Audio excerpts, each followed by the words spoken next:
I was just 1 week away from turning in the most important paper of my life, my master's thesis. I had spent months working hard, staying up all night, drinking coffee and writing page after page of research. It was all saved on my laptop. That laptop was everything to me. The last step between finishing school and starting the career I had worked so hard for. I didn't have much money. I worked part-time jobs while going to classes, barely able to pay my rent. I couldn't afford online backups or a second laptop. But I was proud of myself. I was building a future on my own. Then my brother barged into my room, angry that I wouldn't drive him to a party. I calmly said no. I had to finish my thesis. He scoffed and muttered, "You think you're better than everyone just because you're in school." I ignored him. That was a mistake. He stormed off and within minutes I heard the shattering sound. I rushed into the living room only to find my laptop in pieces on the hardwood floor. The screen was cracked straight down the middle. The keyboard snapped off and the body bent unnaturally. My brother stood over it, arms crossed, smug. "Oops," he said.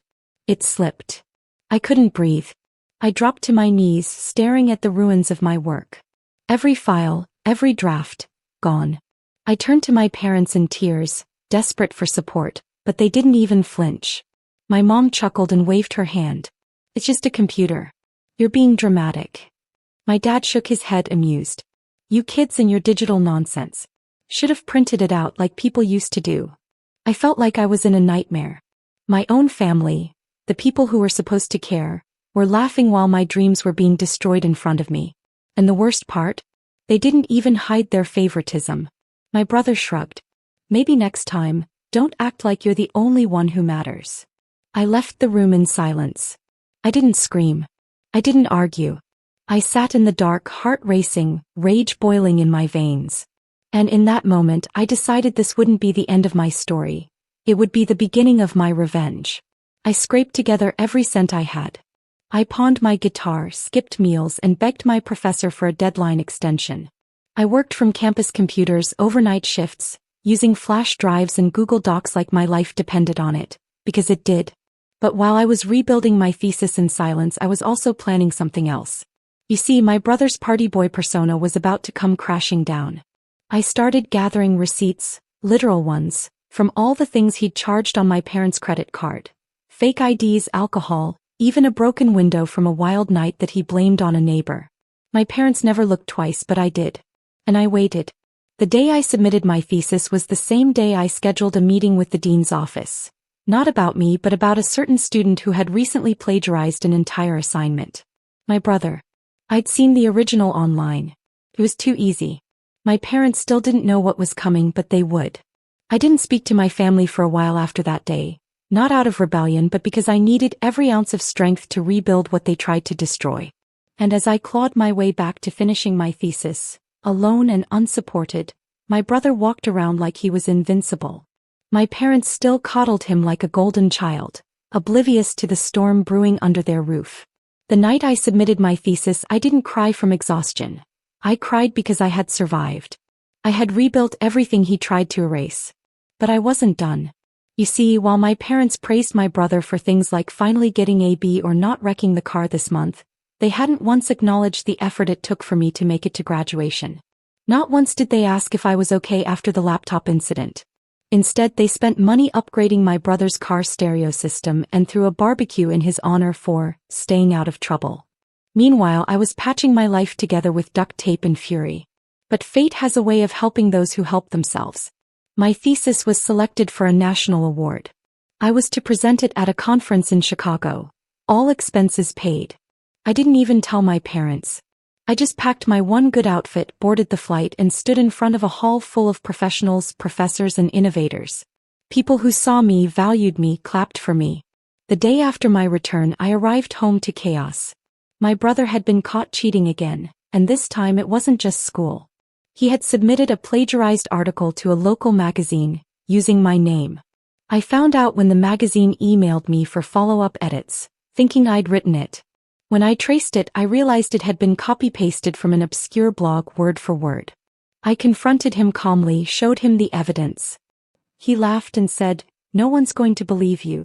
You're the dramatic one, remember?" But I wasn't just the dramatic one anymore. I was the one with receipts, with credibility, with a growing network. So I sent the full report to the university board, the magazine's editorial staff, and copied in the ethics committee. But the final blow didn't come from me. It came from the financial institution. Remember all those charges my brother had made on my parents' card, including the new tires, the fake IDs, the online gambling? I had quietly compiled them all into a digital folder, complete with timestamps, merchant receipts, and a signed application he'd faked using my name. Yes, he had used my name to sign up for a $2,500 student line of credit without my consent. It wasn't just theft, it was fraud. When I presented it to the bank with legal counsel from the university's free clinic, they launched an investigation. My brother was summoned. My parents panicked. My mother cried, "You're tearing this family apart over money." To which I calmly replied, "No. He did that when he tore my life apart and you laughed." They tried everything to silence me. My dad offered to handle it privately. My mom begged, "Just let it go.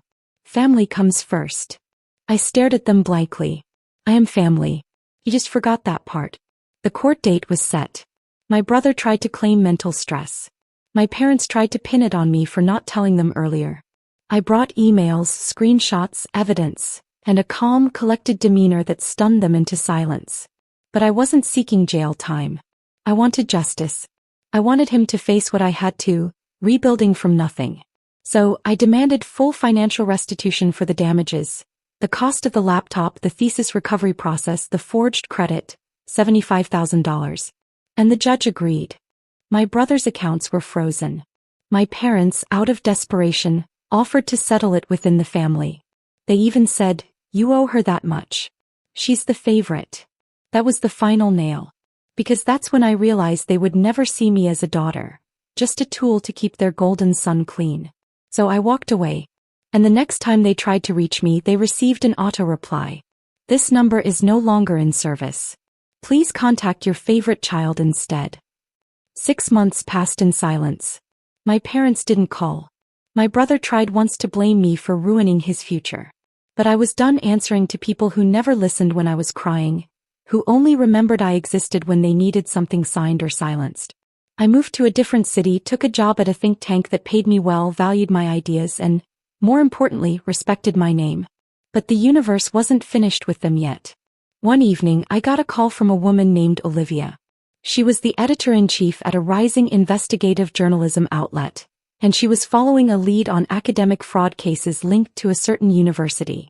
Apparently, my brother's name had surfaced in connection with several other questionable activities, including reselling plagiarized essays and forged recommendation letters.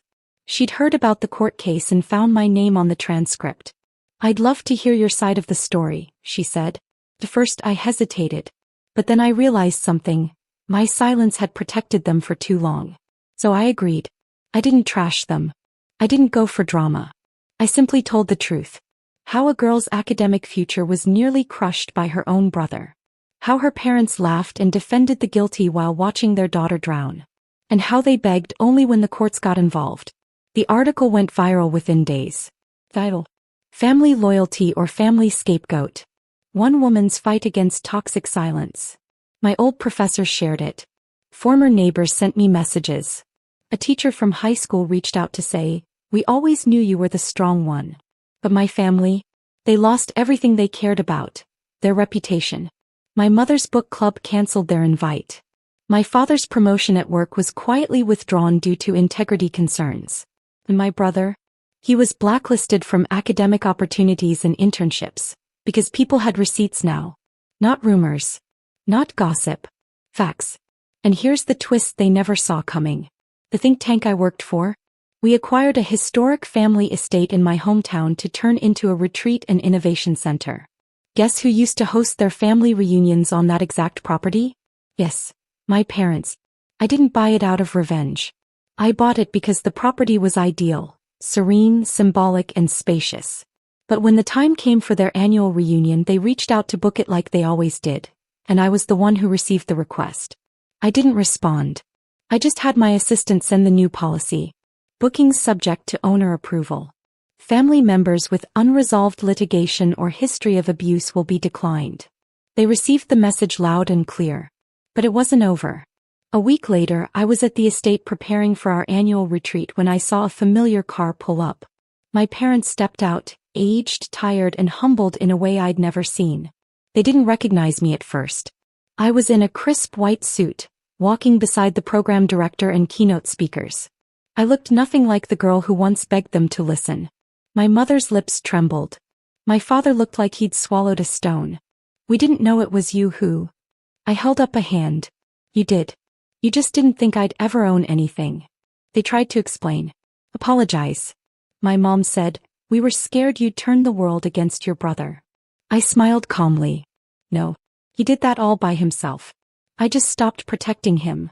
They asked if I'd consider letting them use the space. I told them gently, "There's a lovely public park 2 towns over. You'll find it less intimidating." Then I turned around. I didn't need to shout. I didn't need to prove anything. Their quiet faces, their guilty looks, their shocked eyes, that was enough for me. Because in the end, I wasn't their scapegoat anymore. I was the success they tried to hide. I was the woman they ignored. Until the day I stood at the gates of what used to be theirs, holding the keys they could never take from me again. That was my justice. Not loud. Not mean. Just final. Please subscribe to our channel Karma's Revenge and tell us in the comments where you're watching from.